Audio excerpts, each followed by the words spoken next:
So how much does it really cost to travel the world? Well, I actually traveled the world for 2 years as a digital nomad where I went all over Europe and Asia and I did a month at each different place. Now you would think it would break the bank, but I actually ended up saving and increasing my net worth after my travels because I was building passive income streams, but also because the expenses traveling were pretty low. So I'm gonna tell you guys about some of the places I traveled, and I actually did a breakdown of how much I spent at each place. I put this up on an old blog I had before, and I kind of wanted to go over the numbers with you guys because my husband and I are planning to travel for a year and we're leaving pretty soon. And because of all this, I wanted to break down the numbers here. So what I'm going to do is screen share and I'm going to show you guys some of the spending reports that I created. One of the first places I traveled to was Athens, Greece. I basically categorized every single purchase I did and then I divided it by the number of days I was at the place. As you can see, food wasn't very expensive, but I did travel to Athens in 2016. I'm sure inflation has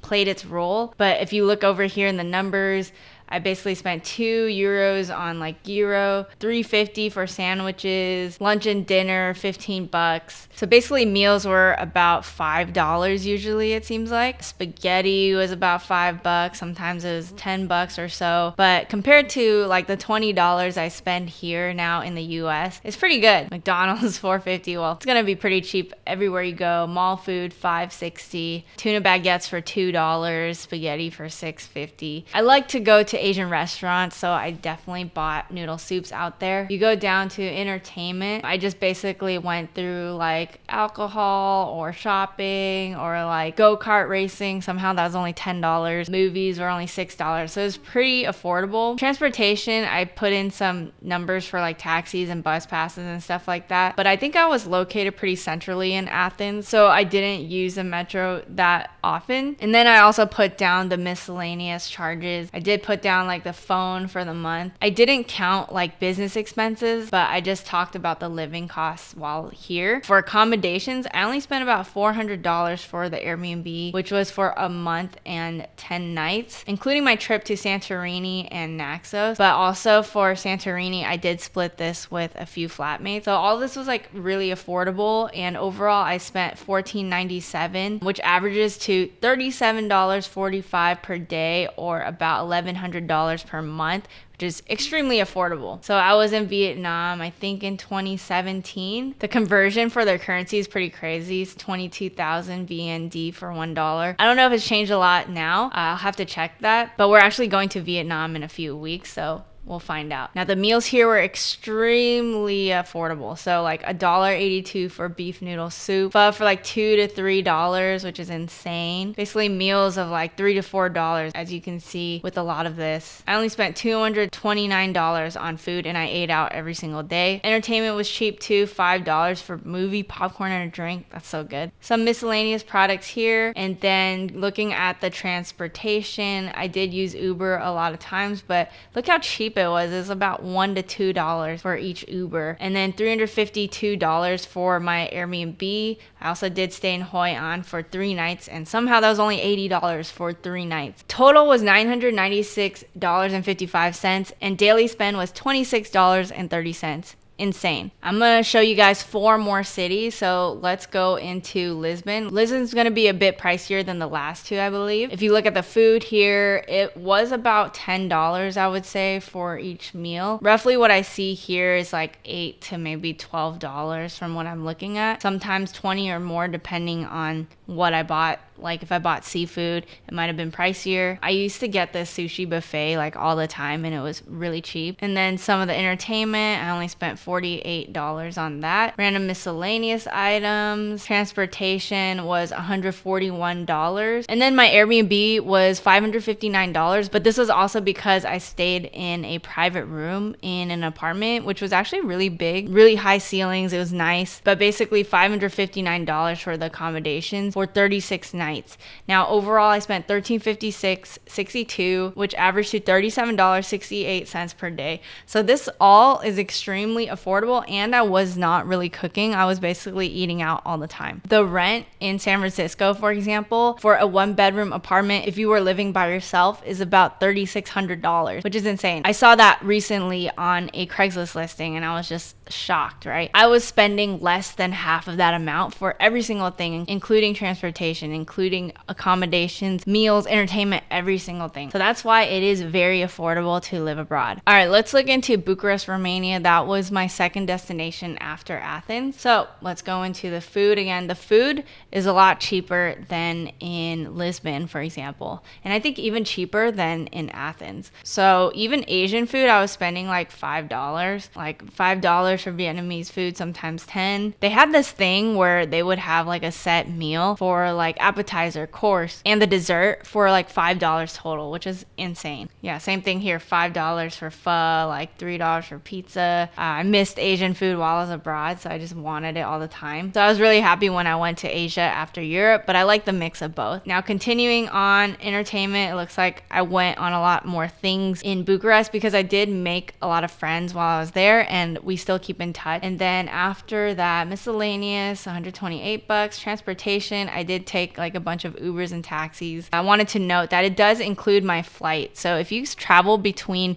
European countries and cities, it can actually be really cheap. So I only spent like $26 going from Athens to Bucharest. So accommodations, transportation, everything, spent $1,800 for 42 days, which averaged to $43 a day. Definitely cheaper than Lisbon, I believe cheaper than Athens. I ended up spending more here because I did have my own place in Bucharest, whereas in Athens and in Lisbon, I had a private room in like a house. And it seems like I went out a lot more in Bucharest, so that's why I spent more here. But $43 a day is still insane. And then I want to go into Taipei. So let's look at Taipei. This is actually where we're going to go in a few weeks after Vietnam. We are going to go to Taipei after for about 3 months. And we're planning to learn Chinese, which is going to be a lot of work, a lot of hours of class and homework, but I feel like it's good before we have kids. So here's some of the cost of the food in Taipei. Beef noodle soups, like $11, but it can also be as cheap as around $6 or even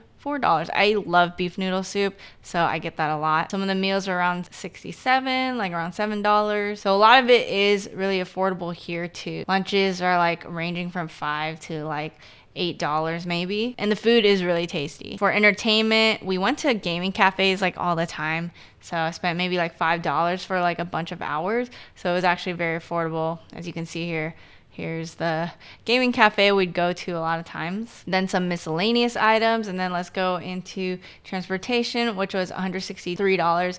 Keep in mind, again, this includes the flight from Vietnam to Taipei. Traveling within Asia can be really cheap as well. And lastly, the Airbnb I booked was $549, and this was a private room within a flat. And I would say Taipei accommodations are a little bit pricier than some of the ones I mentioned earlier, but still extremely affordable. Total, I spent $1,490, 84 cents for 33 days, which comes out to be $45.18 a day. Now, this is going to be the cheapest one I'm going to talk about, and this is going to be Chiang Mai, Thailand, which is like one of my favorite spots. I was there for 4 months, and it's just like a relaxing place to stay, and a lot of nomads go to Chiang Mai, so you can make new friends there, and it's a really good time. And it's just extremely affordable. So if you look at the food, it's insane. I basically spent like $1 to $3 for meals, like straight up meals. Look at this, $1.14 for chicken noodle soup, $2.57 for Vietnamese food, $1.97 for noodle soup and mango smoothie. I didn't spend that much on like entertainment because most of my time, I would say, for entertainment was going to the night market and shopping, which I put in this section.